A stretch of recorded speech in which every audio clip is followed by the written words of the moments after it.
What's up, guys? So today I'm gonna try and explain some things on the Consult 3 Plus.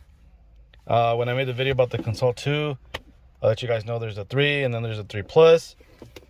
And this here is the Bluetooth device that comes with the kit. It's called the VI2 Vehicle Interface.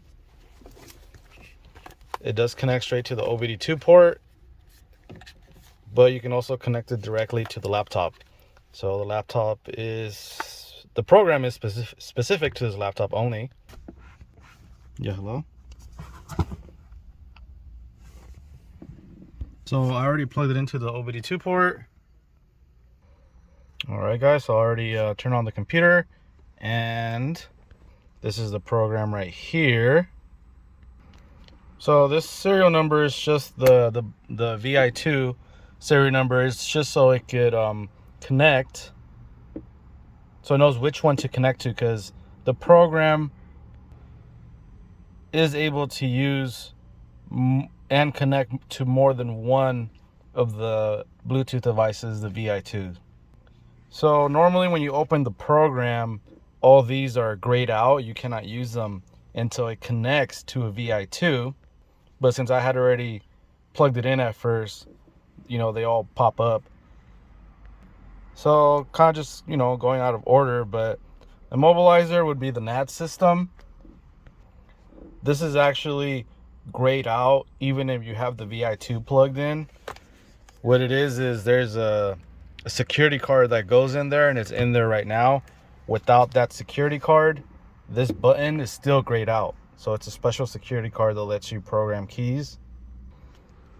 So select VI is just settings for the VI to register them and stuff like that. We have some other settings here that we don't really need to go into, other than you can select like a language in there. And on the top, VI tells you, the Bluetooth signal. This is it's a different device to check voltage and other things like that. This is the voltage from the car it's connected to, so the engine is off. Obviously, you turn it on, the voltage is going to go up. Diagnose one system. Let's go ahead and do that. So it's just what it says, and yeah, this old laptop is actually touchscreen. And to backtrack a little bit, the software can only be installed on these specific laptops. It knows it's not this specific laptop, this specific model, if you try to install it somewhere, even if you get your hands on the install DVD. So diagnose one system, you could just select one system to scan. So obviously you saw the second one says also scans.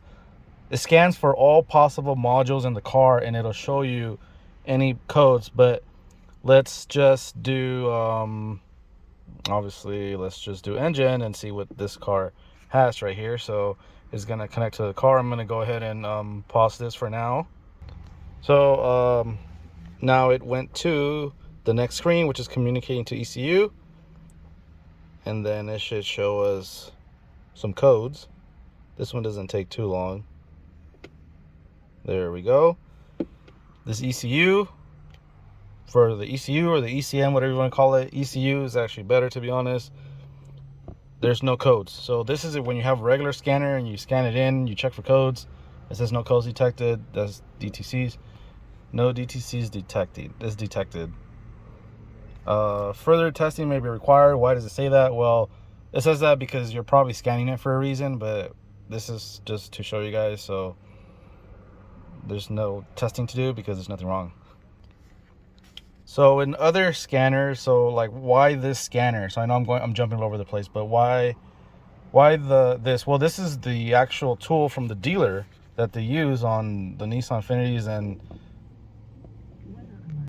so you could have a generic scanner, a basic scanner, like there's some on Amazon for $30, $40, $80. Then you go up in price, like $100, $200. There are $1,000 scanners. These are very, very expensive.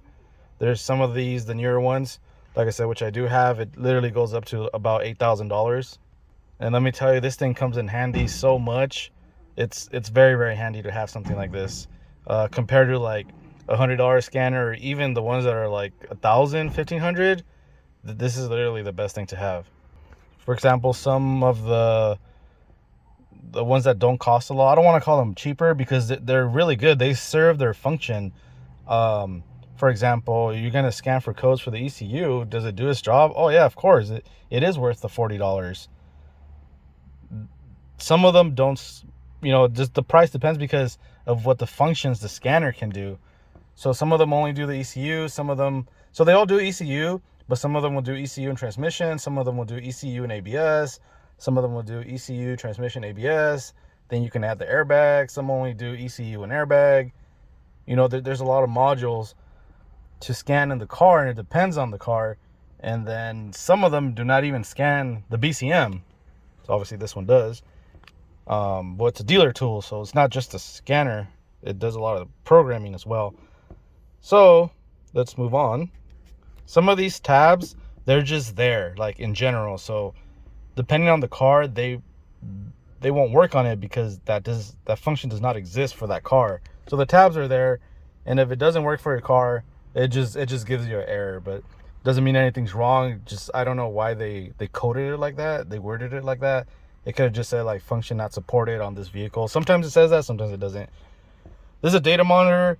So if you do tuning or you've logged for your tuner or me through email, this is what it is, the data log. You could select all the functions right here. Now there is no air fuel reading, as most people know, or they think they know. It's all in voltage, and that's how the computer sees it, in voltage. So you have to know how to read in voltage, and I do know how to read it in voltage for the air fuel. You're not seeing the air fuel ratio. For example, 14.7, that's something you guys are familiar with. This shows you in voltage. So a lot of these other tuners, they don't even know how to read it in voltage. And then of course you could just, so I get, this is automatically selected. I haven't touched anything. So if I want to touch something else and add it on there, then I hit start and it does its thing. So let's just hit start, and here we go. For example, there's the coolant temperature, battery voltage. You see it's dropping right there. Then we hit record. Then I'm gonna hit back. Work support. All right. So here's where you could do the idle, relearn, and everything else you see on here. Active test. Let's see if there's anything we could do with the ECU, because some of them do not have the active test functions because that does not exist. So here you could play around with these things right here.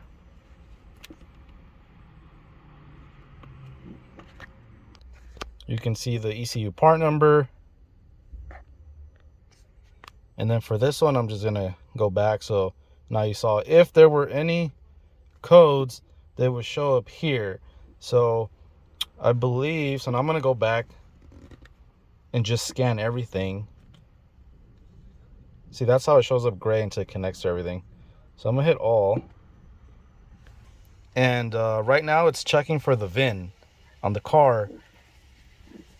And it found it, and it knows what car it is. You can also manually, you can cancel that and manually select what car it is, which is what I do most of the time. And then it does have a pen, touchscreen. And here we go. So engine is the ECU. We already scanned that. So green, obviously no check engine lights. These are old codes, and I'll go into a little bit about that. This is current. So the BCM has one code. So this one, I know what it is. It's a TPMS sensor. It's only one of them. I believe that is the front left. And this is freeze frame data. Oh, I did click it. Let's close that. Have DTC explanation and passcodes. So let me explain that to you. Let's say you have a scanner and you erase the codes. Well, for some reason you go to the dealer with this one, it's gonna show you what you erased or fixed. Not that it's a bad thing. Maybe you fix something, you erased it. Well, guess what? It still shows up on here. They can see it. So you would have to erase it with this scanner right here specifically, and then they'll actually fully erase. The good thing about this that it shows passcodes is it'll help diagnose things in case people erase the code. Sometimes people bring the cars in for diagnostics here and they'll erase the code. The best thing to do is do not erase the code. Just bring it here with the code. It's going to help them diagnose the car. But with this one, we can see any of the codes that you erase, but it's always better just to leave it alone. So let's go to the next screen. There you go. BCM, which is that one. So we're going to connect to the BCM so we can show some more options. All right. So within the BCM, now you have the category. Now you have these options right here. So let's just go to door lock. And so this is not these are not check engine lights for the door lock specifically. It's just the BCM again. So anything within the BCM is going to keep scanning the same codes. So is there a data monitor? I don't know. Okay, there is. So actually I did know. So you can actually data log the certain things for the BCM. For example, if you were to unlock the car and lock it, it knows and it records everything. So there's a lot of things that people don't know. Work support, you can change certain parameters on there. I'll just click this and go over here so you can see. So I can change a lot of the options. Is there active tests? You can test the door locks. Let's go back. Let's see BCM. It's gonna scan for codes again.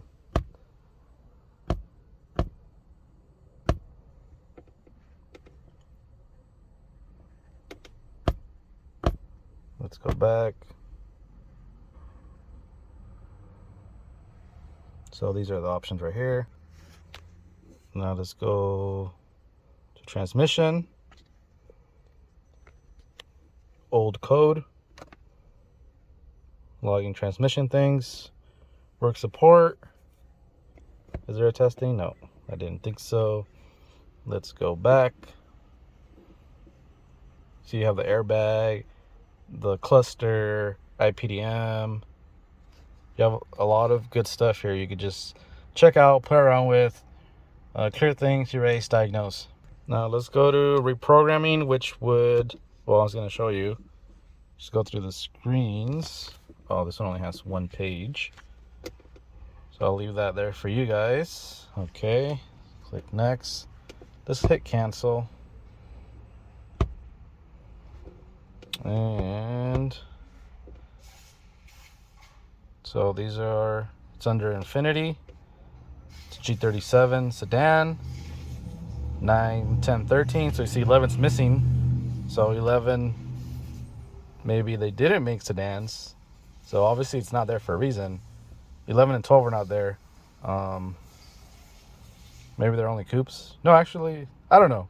Well, oh, it might be under this one here. Yeah, 11 and 12. I don't know why it's separated like that. There's a reason they made it like that. But select the car. And this is what it says. So for reprogramming, let's go to the engine, which is the ECU. And this is the next screen. So we're going to go to, we're not replacing anything. Obviously, I'm just showing you. So I'll just click. So after that, you just hit save. And it brings up this screen right here. I already know what it says, but it's there. You guys can pause it. Okay, so here you can see the current part number, which is the second line. So you could say that's the current, which is the old. And there actually is the update for this computer, which is JL15A. And this one says it's roughly going to take 10 minutes. And in the video for the Consult 2, I believe I said it takes about 55 minutes. So I'm going to hit next. And this is the thing. I'm not going to update this one. And I'll hit next again. Some parameters. And I'm going to back out from here because after that it's going to start it. Then we have the to reprogram the keys, which I'm not going to go into that one. Maintenance, as you can see right here. You could even do the idle relearn from this menu, so you don't have to go through all the sub menus and wait for it to connect. There's that. And I believe that's about it without going too much into detail about it. So it's very, very cool. It's very important to have a tool like this. You need the tools, the proper tools on the type of cars that you're working for to make your job easier. And when you're working on cars, you have to know what you're doing. So there's a difference. I see a lot of these like people trying to start their own thing and they get like shout outs that they're the best in the game. It's like you barely started and you're messing up and the cars end up here.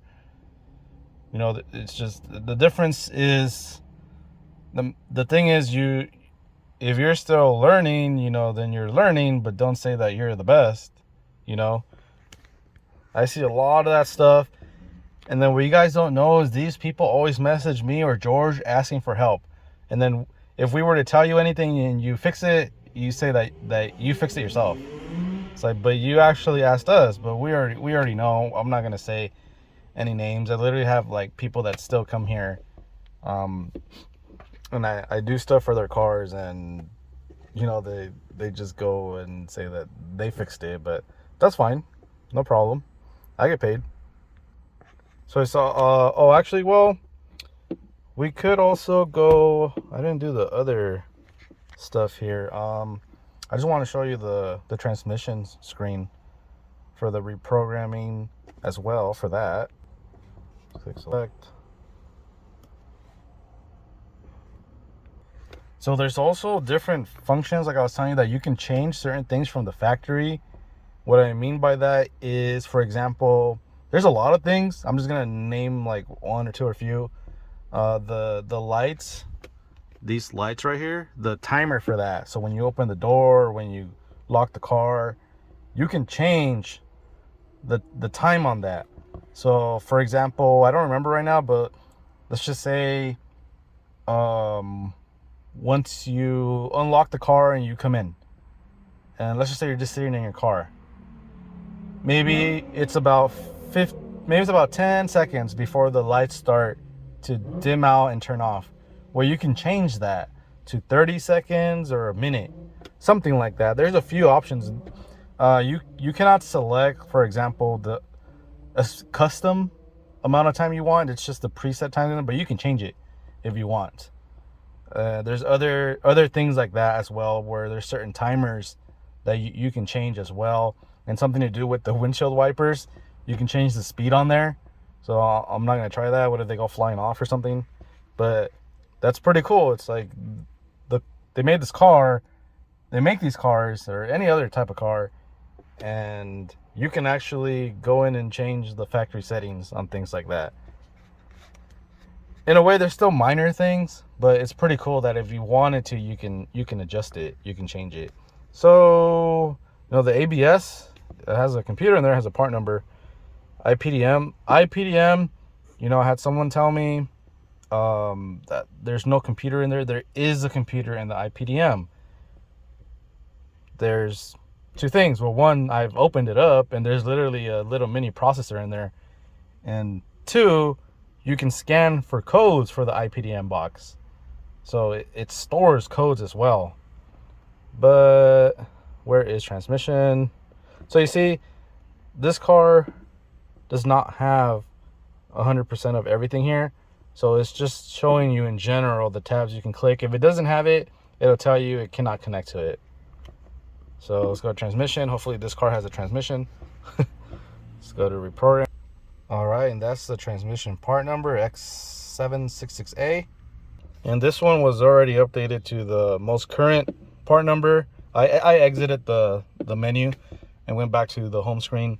There is no update for this one because it's the newest one. For those of you that are curious on what the updates do, there's a lot of different reasons why there would be a update for your ECU or your, you know, the ECM, ECU, your transmission, let's just say BCM. for any car, not just a VQ, you know, for, let's just say like a Camry or something, or a Jeep. The reason there are updates, it's to fix glitches or problems that happen when they created, you know, the car. Something that can be fixed. Let's just say something to do with the ECU, with the engine, and they know that the problem lies in the ECU.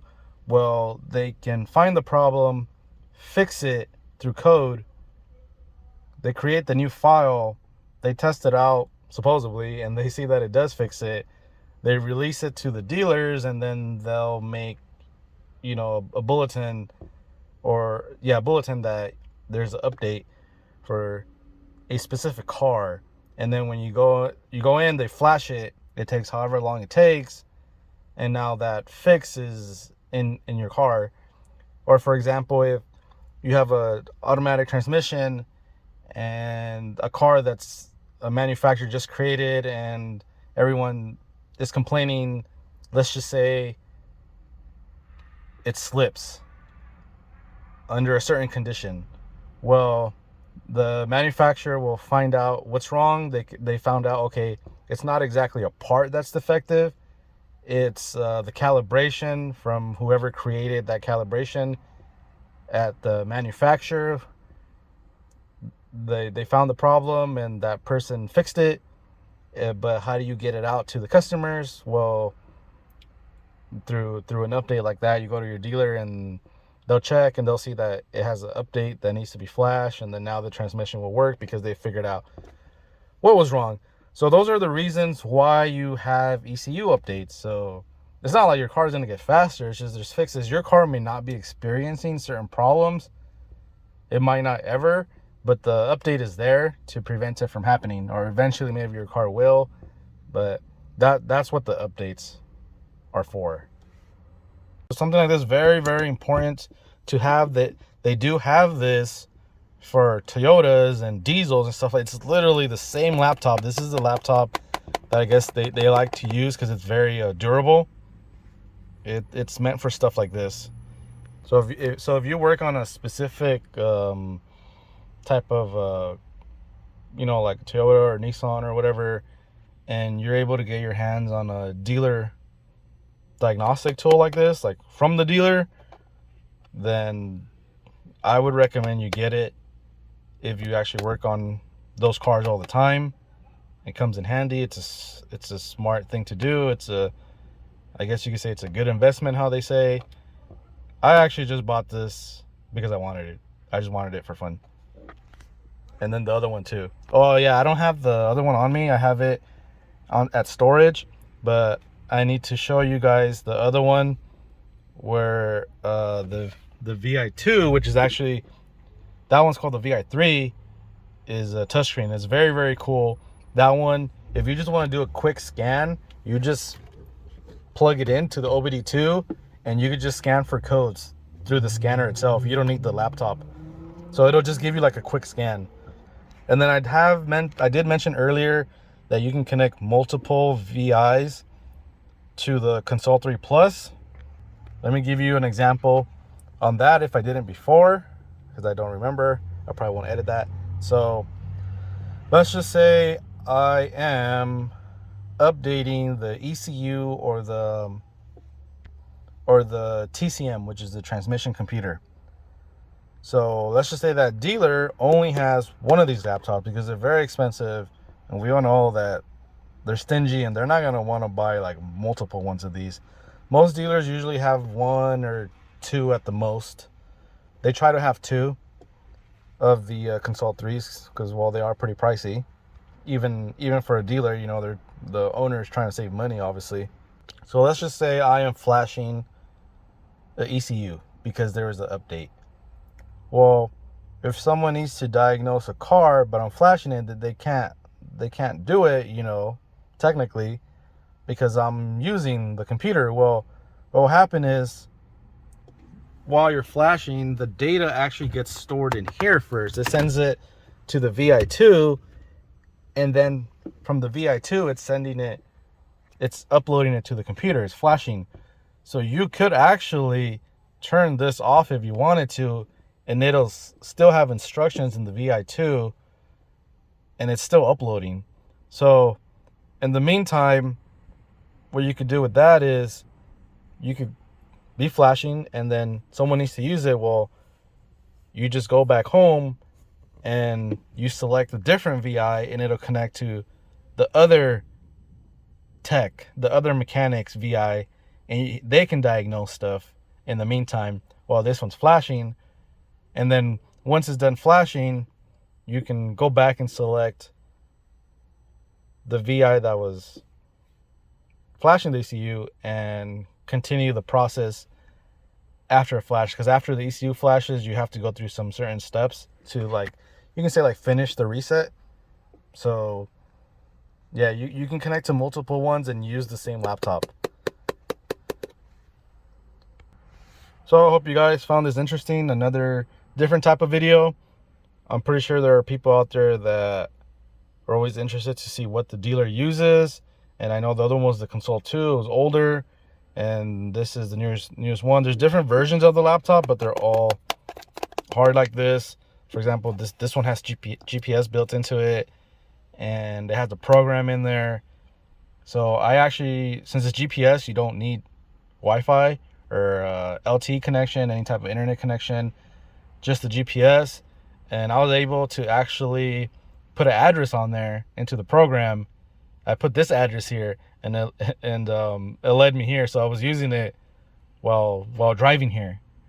So it's pretty cool. It's a little outdated, of course, but it's a program, so it has to download all the maps and stuff. But that's pretty cool. Just, on this laptop, you don't need the internet, built-in GPS. This laptop is used for a lot of different purposes other than this. But it's meant to, withstand like you dropping it or stuff like that. It's very very worth it. All right, guys. So again, this is it for this one. There's obviously other stuff to show you on it, but this is all the time I have right now. I hope you guys learned something, enjoyed it, and I hope later on one day I could make detailed videos on tuning and stuff, but that's not gonna happen right now.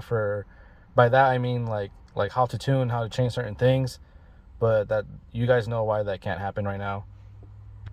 I'm gonna see what other stuff I can show you guys aside from the dyno tunes that I do and all the cars that I fix from other tuners, because I know, even though like these type of videos that don't involve the actual cars, I know they don't get a lot of views, but I know there's people that really find it interesting. So thank you guys. I'll see you in the next video.